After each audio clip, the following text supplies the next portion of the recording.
So, why is it so hard to stay conscious when we get caught up in reactivity?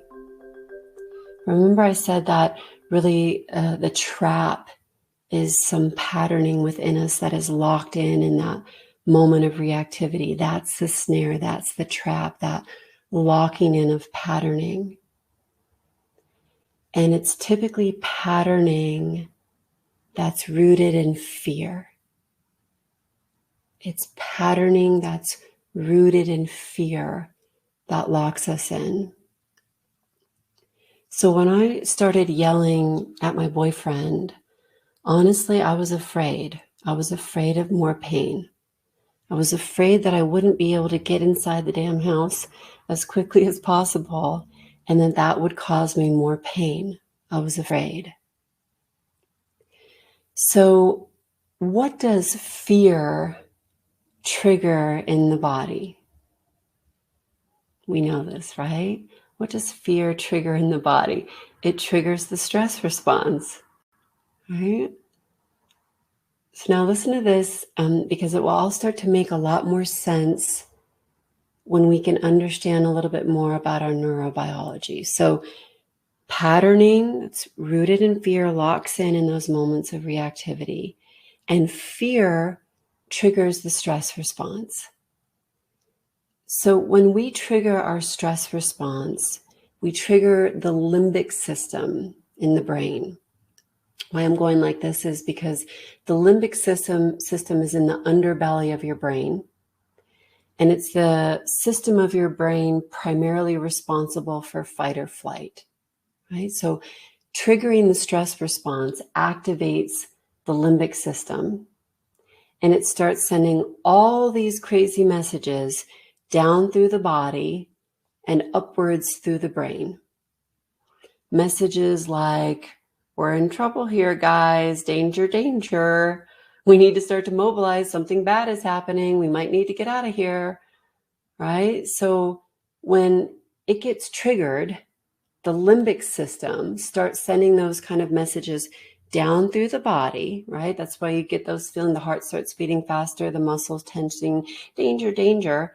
So it sends those messages down throughout the body, which most of us already know. But the second part of this phenomenon is a part that a lot of us don't know.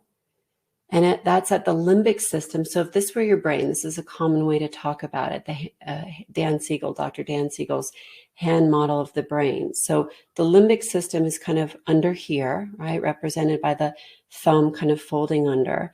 And if you fold your hands over, this is like the upper part of your brain, right? So the limbic system sends messages down through the brainstem, down through the central nervous system, all throughout the body. But it's also sending those crazy warning signals, danger messages up through the brain as well.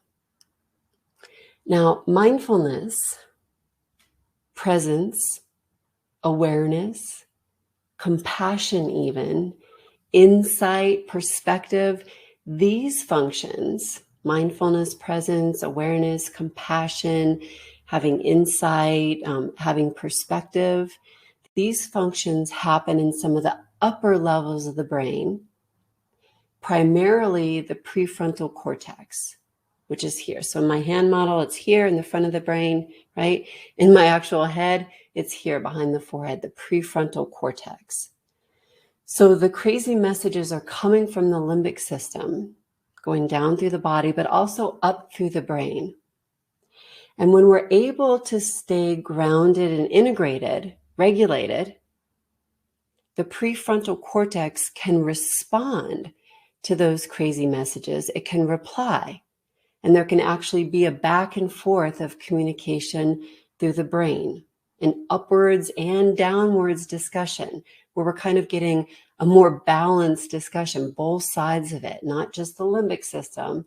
The limbic system is sending crazy messages, and when we can stay kind of centered, regulated, and presence happens in the prefrontal cortex, and that's what enables those messages to come back in response to those crazy warning signals from the limbic system.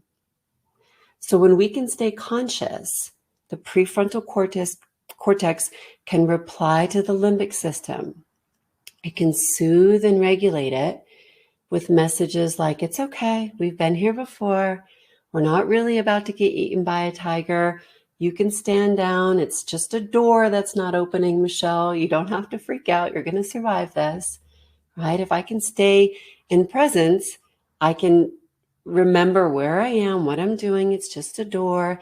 And those messages can be sent down to the limbic system, which can help and calm and regulate its response. So there's a give and take or a back and forth of communication when the brain stays integrated through us staying conscious. But now listen to this. When our baseline is changed and we're allowing ourselves to be in that more revved up state more of the time, it sometimes doesn't take that much for that limbic system to overwhelm the prefrontal cortex and send us out of awareness. So if you know me or you do know Dr. Dan Siegel, he calls it flipping our lids, right? It's like when the limbic system gets really revved up, it's like the prefrontal cortex to a certain degree goes offline. I love that kind of image or metaphor. It goes offline. There's no more integration. There's no more back and forth discussion. And there's no more presence, no more awareness. And now all the brain is getting are messages of danger from the limbic system. And now we're in the red zone of reactivity, right? So that prefrontal cortex goes offline and we're no longer getting its soothing messages. We're also no longer getting the benefit of insight or perspective or empathy or compassion. Instead, it's like this kind of subcortical looping going on in that limbic system, looping, and we get stuck. So there's the trap now appearing on a neurobiological level. And this is absolutely where bad things can happen in reactivity, where we act and react without perspective, without empathy, without insight, without compassion or awareness, right? So when I reflect back on yelling at my boyfriend and I try to understand, like, what was I thinking in that moment? Where was I?